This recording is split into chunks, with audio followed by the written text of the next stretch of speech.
Welcome है तुहाडा साडे यूट्यूब चैनल गवर्नमेंट जॉब्स तैयारी ते। अज आपां जिहड़ा इंडियन पॉलिटी का नैक्सट पार्ट है वो कर लगे हैं फंडामेंटल राइट्स, जिहड़ा कि हरेक पेपर दे विच लगभग इहदे विचों क्वेश्चन आउंदे आ। पंजाब पुलिस के पेपरों के विच भी काफ़ी क्वेश्चन इहदे विचों पूछे गए। पंजाब पटवारी PSSS बोर्ड के लगभग सारे पेपरों के विच हरेक पेपर दे विच जिहड़े इत्थों क्वेश्चन है वो पूछे जाते, भावें पंजाब के होण भावें सेंटर के होण, हरेक पेपरों के इत्थों क्वेश्चन जिहड़े वो आउंदे आ। तो चलो आप शुरू करते हैं फंडामेंटल राइट्स। इस तो पहला जो तुम नवे हो तो साडा यूट्यूब चैनल है सब्सक्राइब कर लो, तो वीडियो लाइक शेयर जरूर करो। तो तुम सानू कमेंट करके किसी भी तरह की जानकारी चाहते हो तो पूछ सकते हो। चलो शुरू करते हैं आप अपनी अज की वीडियो। फंडामेंटल राइट्स सब तो पूछा जाता आर्टिकल किन्ने तो किन्ने तक है। आर्टिकल 12 तो लैके आर्टिकल 35 तक, ठीक है। आर्टिकल 12 तो लैके 35 तक पार्ट पूछा जाता। अजकल काफ़ी पेपरों के पार्ट पूछे जान लग गए। पंजाब पुलिस पेपर काफ़ी बार पार्ट पूछे गया कि किहड़ा पार्ट है, तो पार्ट किहड़ा है, तीजा पार्ट है, ठीक है। कंसैप्ट कित्थों लिया इन्होंने फंडामेंटल राइट का भारत के कॉन्स्टिट्यूशन के विच अमेरिका तो US का जिहड़ा कंसैप्ट आपां ने लिया गा। इन्हां दा एम की है, इन्हां दा एम है फॉर ऑल राउंड डिवेलपमेंट, सारिਆਂ ਦਾ ਜਿਹੜਾ विकास है वो हो सके, इन्हां दा मुख्य जिहड़ा एम है। अनदर नेम इन्हां दा होर नाम की है फंडामेंटल राइट्स का होर नाम की है Indian constitution is Magna carta, दूसरा नाम है मैग्ना कार्टा। मैग्ना कार्टा की सी फस्ट रिटन डॉकूमेंट सी ह्यूमन राइट्स से कितने 1215 तो इंग्लैंड किने लिखा सी, किंग जॉन ने, ठीक है। इंग्लैंड का किंग जॉन सी उन्हें जिहड़ा लिखा सीगा। इन्हें 1931 session of Karachi president Sardar Vallabh भाई पटेल सीगा उस टाइम रेजोल्यूशन पास जो फंडामेंटल राइट्स का वो किया गया सी उस टाइम, ठीक है। नैक्सट गल करते हैं ओरिजिनली जिहड़े अपने कोल आए 7 सीगे। ओरिजिनली अपने को 7 फंडामेंटल राइट्स थे, बट हुण अपने को किन्ने रह गए, 6 रह गए। एक फंडामेंटल राइट है जिन्होंने तो 44वीं अमेंडमेंट 1978 के जो हटा दिता गया सी, वो फिर किहड़ा बनाता राइट टू प्रॉपर्टी बनाता उन्होंने आर्टिकल 300A दे। इत्थों क्वेश्चन बहुत बार पेपर जो पूछा जाता है, तुसीं ध्यान ना कर लेना, ठीक है। फीचर्स की ने फंडामेंटल राइट्स के, ठीक है। तो जो सब तो मेन फीचर है जस्टिबल ने इन्होंने जो तुहाडा कोई फंडामेंटल राइट वायलेट होंदा जानी कि उनका नुकसान होंदा तो तुसी आर्टिकल 32 के तहत जो सुप्रीम कोर्ट जा सकते हो कि थोड़ा फंडामेंटल राइट है जो वो भंग होएगा, ठीक है। आर्टिकल 226 के तहत तुसी हाई कोर्ट जा सकते हो, ठीक है। डायरैक्टली तुसी आर्टिकल 226 के तहत जा सकते हो हाई कोर्ट, आर्टिकल 32 के तहत तुसी जा सकते हो सुप्रीम कोर्ट, ठीक है। पेपर बहुत बार तो क्वेश्चन है जो वो आना, ठीक है। आर्टिकल 20 की करता प्रोटेक्शन करता अपनी अगेंस्ट ऑफेंस, जो थोड़े तो कोई भी कोई चार्जिस लगता है, मतलब जो थोड़े तो कोई दोष लगता है वो, ठीक है। आर्टिकल 21 की करता राइट टू लीव, आपां जिउण की जी आज़ादी दिंदा है, not suspend during emergency. Article 20 तो 21 है जोड़े दोनों आर्टिकल है, जो एमरजेंसी लगी होंगी है उदों इन्हों सस्पेंड नहीं किया जा सकता, जबकि बाकी सारे जोड़े अपने फंडामेंटल राइट्स ने उन्होंने सस्पेंड कर दिता जाता है एमरजेंसी के टाइम, ठीक है। फंडामेंटल राइट्स ने हम आप प्रॉपर तरीके ना करांगे इन्हों। पहला फंडामेंटल राइट किहड़ा अपने राइट टू इक्वलिटी किन्ने तो लेके किन्ने तक 14 तो 18। ये तुसीं ध्यान नाल याद कर लेना, पेपरों इस तरीके भी कुछ पूछा जाता है कि राइट टू इक्वलिटी किन्ने तो लेके किन्ने तक है, ठीक है। राइट टू फ्रीडम 19 तो 22 तक है। राइट टू अगेंस्ट एक्सप्लोरेशन 23 तो 24, ठीक है। शोषण के विरुद्ध अधिकार होंदा है। Right to freedom of religious किसी भी धर्म को मनने का अधिकार 25 तो 28 तक। नैक्सट गल करते हैं कल्चरल एंड एजुकेशन राइट है जो अपना वो आर्टिकल 29 तो 30 है। जो अपना राइट टू कॉन्स्टिट्यूशन रेमडीज़ है आर्टिकल 32, ठीक है। नैक्सट गल करते हैं आप इन्हों कल्ले कल्ले खोल के पूरे तरीके इन्हों की गल करांगे आप। आर्टिकल 12 ये डेफिनेशन ऑफ स्टेट, ये स्टेट की जी डेफिनेशन होती, स्टेट का मतलब कोई एक स्टेट नहीं होंदा, स्टेट का मतलब सारा ऑल ओवर भारत होंदा, ठीक है। कि किस इन्हों की डेफिनेशन दी है, किस तरह सारा की ऑलराउंड डिवेलपमेंट करनी है, किन्ना किन्ना तो लागू होंदा, सारा कुछ ये दस्या होंदा A to Z proper. Article 13 all law are consist to constitution, ठीक है। सारे जो लॉ ने वो भारत के संविधान के अनुकूल ने, ठीक है। इफ एनी लॉ वायलेट जो तुहाडा कोई भी जो लॉ कानून है वो वायलेट होंदा है तो उन्होंने कहा जाऊ नल या वॉइड लॉ कहा जाऊगा, ठीक है। नैक्सट गल करते हैं तो हुण अपना शुरू होंदा है पहला पहला राइट टू इक्वलिटी कब शुरू होता है 14 तो लेके 18 तक। ठीक है, पहला आर्टिकल 14 की कहना इक्वलिटी बिफोर ला, कानून के अगे ਜਿਹੜੇ ਸਾਰੇ ਆ ਉਹ ਇੱਕੋ ਜਿਹੇ ਨੇ, समान ने, किसी नाल कोई भी तरह का भेदभाव नहीं होगा, सारे कानून के संबर सब एक ने। ठीक है, आर्टिकल 15 की कहना है prohibition of discrimination on certain ground, थोड़े जाति तौर पर, रंग ते, काले गोरे ते, तो थोड़े धर्म के आधार पर किसी भी तरीके का जो थोड़े नाल भेदभाव नहीं किया जा सकती, सख्त जी मनाही है कानून के विच। आर्टिकल 16 की कहना है equality of opportunity in public employment, सरकारी नौकरियों के विच सारिਆਂ ਨੂੰ ਇੱਕੋ ਜਿਹੀ अपॉर्चुनिटी मिलनी चाहिए है, किसी नाल भी कोई वध घट नहीं की जानी चाहिए, हरेक ਨੂੰ ਇੱਕੋ ਜਿਹਾ मौका ਜਿਹੜਾ ਉਹ मिलना चाहिए, ਇਹਦੇ ਵਿੱਚ ਲਿਖਿਆ ਹੋਇਆ ਹੈਗਾ।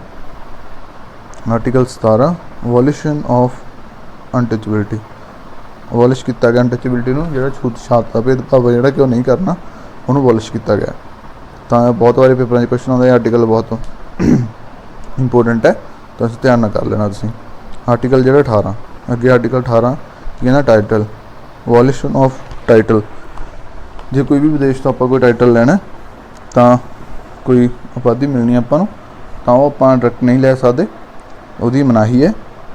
ਆਪਾਂ ਨੂੰ ਜੇ ਲੈਣਾ ਤਾਂ ਆਪਾਂ ਪ੍ਰੈਜ਼ੀਡੈਂਟ ਤੋਂ ਜਿਹੜੀ ਉਹਦੀ ਮਨਜ਼ੂਰੀ ਲੈਣੀ ਪੈਣੀ ਹੈ, ਫਿਰ ਆਪਾਂ ਨੂੰ ਜਿਹੜਾ ਉਹ टाइटल मिल सकता है। ठीक है, ਇਹਦੇ ਲਈ ਸ਼ਾਰਟ ਟ੍ਰਿਕ ਹੈ ईपोर्ट। ठीक है, ईपोर्ट इस तरीके नाल ही अगे तुहानूं दसदे अपना जिहड़ा राइट टू फ्रीडम है किन्ने तो लेके किन्ने तक है 19 तो 22 तक। आर्टिकल 19 की कहना है आर्टिकल 19 है protecting of 6 right and freedom, originally article 19 had 7 categories clause but 7 clause has been जिहड़ा असल 7 सीगे दे विच 19वें दे विच, तो उन्होंने विचों जिहड़ा एक है वो डिलीट किया गया, 7वां कह रही है 44वीं अमेंडमेंट 1978 के तहत इन्हों डिलीट किया गया। आर्टिकल 19 की करता प्रोटेक्ट करता अपने 6 राइट्स नूं जिहड़े अपने लवे फ्रीडम के ने। ठीक है, आप देखते हैं किहड़े ने। आर्टिकल 19 का पहला क्लाउज है right to freedom and speech and expression, तुसीं कोई भी स्पीच दे सकते हो, अपने विचार है जिहड़े वो रख सकते हो, तुहाडे विचार चाहे किसी दे उल्ट ही होण, तुसीं अपने विचार है जिहड़े वो रख सकते हो, तुहानूं आज़ादी है। आर्टिकल 19 का क्लाउज दूजा right to assembly peacefully without arms, तुसीं धरना प्रदर्शन जिहड़ा वो कर सकते हो पर हथियारों तो बिना। ठीक है, पीसफुली तुसीं एक थां इकट्ठे हो सकते हो। ठीक है, आर्टिकल 19 का तीजा clause right to form association, तुसीं कोई एसोसीएशन वो बना सकते हो। ठीक है, आर्टिकल 19 का चौथा क्लाउज है जिहड़ा वो right to move freely throughout the country, तुसीं भारत तो बिना होर किसी देश के विच भी जिहड़ा वो जा सकते हो, तुहानूं आज़ादी है। आर्टिकल 19 पंजवां clause right to stay in any part of India not in tribal schedule area. ठीक है, तुसीं भारत दे विच किते भी जा सकते हो, बट ट्राइबल जिहड़े शेड्यूल्स एरिया ने उत्थे तुसीं ना नहीं जा सकते, फ्रीली तुसीं किते भी मूव कर सकते हो। आर्टिकल 19 का क्लाउज 6वां right to select any profession and any trade, तुसीं भी कोई अपना किता या कोई अपना व्यापार खोलना चाहुंदे हो तो तुसीं कर सकते हो, तुहानूं कोई कितों मंजूरी लैण दी लोड़ नहीं, तुसीं फ्रीली जिहड़ा अपना व्यापार है वो कर सकते हो, किते भी तुहानूं रोक नहीं है। ठीक है, नैक्सट गल करते हैं आपां आर्टिकल 20 प्रोडक्शन अगेंस्ट ऑफेंस। ठीक है, ये तीन चीज़ां ने वो तुहानूं दस दें। No export factor law. ठीक है, only law act when the offence occur, जदों तुहाडा कोई ऑफेंस है, तुहाडा कोई दोष है जिहड़ा वो साबित हो गया तो तुहाडे जिहड़ा ला तुहाडे उत्ते वो लागू होगा, उस हिसाब नाल तुहानूं जिहड़ी सज़ा हैगी वो मिलनी है। ठीक है, आर्टिकल 20 का दूसरा नो डबल यूरोडेसी। ठीक, zero per day 1 person got 1 time punishment, एक बंदे नूं एक टाइम एक बार ही सज़ा मिलूगी, नहीं है कि उन्हें जुर्म किया तो कल नूं फिर सज़ा 2 परसन फिर दे दो, ऐदा नहीं, सिर्फ एक बार एक जुर्म सज़ा उन्होंने मिलूगी एक जुर्म के लिए। तो आप नैक्सट गल करते हैं नो सैल्फ इनक्रिमिनेशन, मतलब वो अपनी जी सैल्फ गवाही है जी नहीं दे सकता। ठीक है, उन्हें नहीं है मैं कोई जुर्म करता तो मैं ही अपनी गवाही दे दूँ भी हाँ जी मैं नहीं किया ना, अपनी गवाही है जी आपदे आप तो नहीं लागू होंगी। ठीक है, नैक्सट आर्टिकल की गल करें article 21 protection of life personal liberty, तुहानूं जी अपनी निजी आज़ादी है वो मिलूगी, तुहानूं अपनी लाइफ की जी रखिया कर सकते हो तुसीं। This article saves article 32 and 226, ये आर्टिकल की करता है कौन सेव करता 32 ते 226 ਨੂੰ, ठीक है। आर्टिकल 21A आ बहुत मशहूर आर्टिकल है, बार पेपर जो आता है बहुत फेमस। आर्टिकल 21A बहुत इंपोर्टेंट है। राइट टू एजुकेशन, ये कि 21A राइट टू एजुकेशन 86वीं अमेंडमेंट 2002 ਦੇ ਵਿੱਚ ਜਿਹੜਾ ਨੂੰ ਲਿਆਂਦਾ ਗਿਆ। ਇਹਦਾ एम की एजुकेशन फॉर आल, ਸਾਰਿਆਂ ਨੂੰ एजुकेशन है ਜਿਹੜੀ ਉਹ मिले, ठीक है। आर्टिकल 22 देखो, आर्टिकल 22 की कहना protection against arrest and detention. ये थोड़ी प्रोटेक्शन करता है कदे अगेंस्ट तुहानूं कोई अरेस्ट करता या नज़रअंदाज जो तुहानूं कोई करता है, ठीक है, नज़रबंदी थोड़ी करता है वो against. Right to against exploration, ठीक है, मतलब शोषण के विरुद्ध जो अधिकार आ वो आर्टिकल 23 ते 24। आर्टिकल 23 की कहता है prohibition of traffic in human being force labour, तुहानूं बंदी बना के किसी नूं ह्यूमन नूं उतों कोई काम करवाउणा, ठीक है, इदां दी जिहड़ी आ वो मनाही है। इस लई सानूं कौन किहड़ा आर्टिकल है, आर्टिकल 23 आर्टिकल। आर्टिकल 24 की कहता है कि तुसीं छोटे बच्चों तो जिहड़े 14 साल तो छोटे है उन्हां तो जिहड़ा हैवी वर्क है यानी कि भारी वर्क है जिहड़ा तुसीं कोई वो नहीं करवा जा सकते, जिद्दां कि खाना वगैरह दे विच काम करवाउणा वो तुसीं नहीं वो तो करवा सकते, तो उहदे लई आर्टिकल 24 है। नैक्सट आर्टिकल है right to freedom of religious, किसी भी धर्म नूं मनण दी तुहानूं जिहड़ी वो आज़ादी आर्टिकल 25 तो 28 तक है, ठीक है, 25 तो 28 तक। आर्टिकल 25 की कहता है freedom of profession practice and propagation of religious, तुसीं किसी भी धर्म नूं मन सकते हो, तां जिहड़ा तुसीं अपने धर्म नूं फैलाउणा चाहुंदे हो तां उस धर्म का फैलाव कर सकते हो, मतलब अपने धर्म की विचारधारा नूं अगे जिहड़ा भेज सकते हो, ठीक है। आर्टिकल 26 की कहता freedom of manage religious affairs, तुसीं अपने धर्म दीयां जिहड़ियां प्रोग्राम हुंदे आ तां तुसीं उन्हां नूं करवा जा सकदे हो, चंगी तरह मैनेज कर सकदे हो उन्हां नूं। आर्टिकल 27 कहता कि freedom from the taxation of the promotion of the religious, तुहाडे जिहड़े धार्मिक कंमां ने उन्हां नूं टैक्स तो फ्री किया गया है सरकार वालों, उन्हां ते कोई टैक्स नहीं लाया जाता। आर्टिकल 28 कहता अटैंडिंग रिलीजियस इंस्ट्रक्शनस, तुसीं अपने धर्म लई कोई भी जिहड़ा काम कर जिहड़ा वो कर सकदे हो, तुसीं धर्म दीयां जिहड़ियां अपनियां तुहाडीआं विचारधारा ने उसनूं अगे फैला सकदे हो। आपां cultural and educational right, article 29 तो 30 तक। आर्टिकल 29 की कहना protection of interest of minorities, तो तुसीं जिहड़ियां अपनियां माइनॉरिटीज़ ने मतलब घट गिणती दे जिहड़े लोग ने ਉਹ ਆਪਣੀਆਂ ਜਿਹੜੀਆਂ ਉਹਨੂੰ ਬਚਾਉਣ ਦੇ ਲਈ ਜਿਹੜਾ ਆਪਣਾ ਉਹ ਕੰਮ ਕਰਨਗੇ।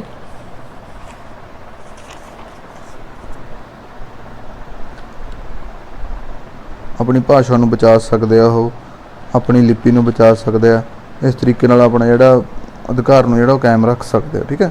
ਨੈਕਸਟ ਗੱਲ ਕਰਦੇ ਹਾਂ article 30 right to minority to establish educational institutions, ਤਾਂ ਉਹ ਜਿਹੜੇ ਆਪਣੇ ਐਜੂਕੇਸ਼ਨ ਇੰਸਟੀਟਿਊਸ਼ਨ ਨੇ ਉਹ ਸਟੈਬਲਿਸ਼ ਕਰ ਸਕਦੇ ਆ अपनी मिनोरिटीज़ नूं बचाउण दे लई, उन्हां नूं सिक्ख्या देण दे लई, तां जिहड़ा ओह आपदा इंस्टीट्यूशन है खोल सकदे।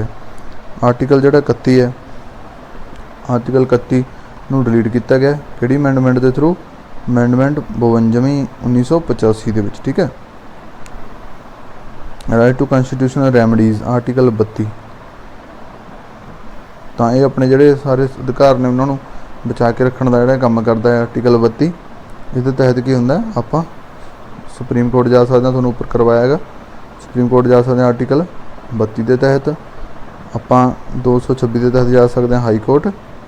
तो BR अंबेडकर जी ने इन्होंने की कहा, BR अंबेडकर कहते हैं said heart and soul of the constitution, बहुत बार पेपरों में यह क्वेश्चन आया जाता है कि आर्टिकल 32 नूं हार्ट एंड सोल किसने कहा है, BR अंबेडकर जी ने। तो अज दे लई इन्ना ही, धन्यवाद। चैनल नूं सबसक्राइब शेयर तो लाइक सपोर्ट जरूर करियो। नैक्सट टॉपिक आप रिट का जो तुहाडे लई लैके आवांगे, जिहड़ियां 5 रिट्स ने वो आप लैके आवांगे। तुसीं चैनल नाल जुड़े रहो तो अपने पेपरों की जिहड़ी तैयारी है वो करते रहो। जल्दी पंजाब दे विच 25,000 प्लस पोस्टां जिहड़ियां वो आउण वालियां ने, 10,000 पंजाब पुलिस दे विच जिहड़ियां पोस्टां वो आउण वालियां ने। तुसीं अपने पेपर की तैयारी रखो तो तुहाडी मेहनत का फल है जिहड़ा जरूर मिलूगा। Thank you.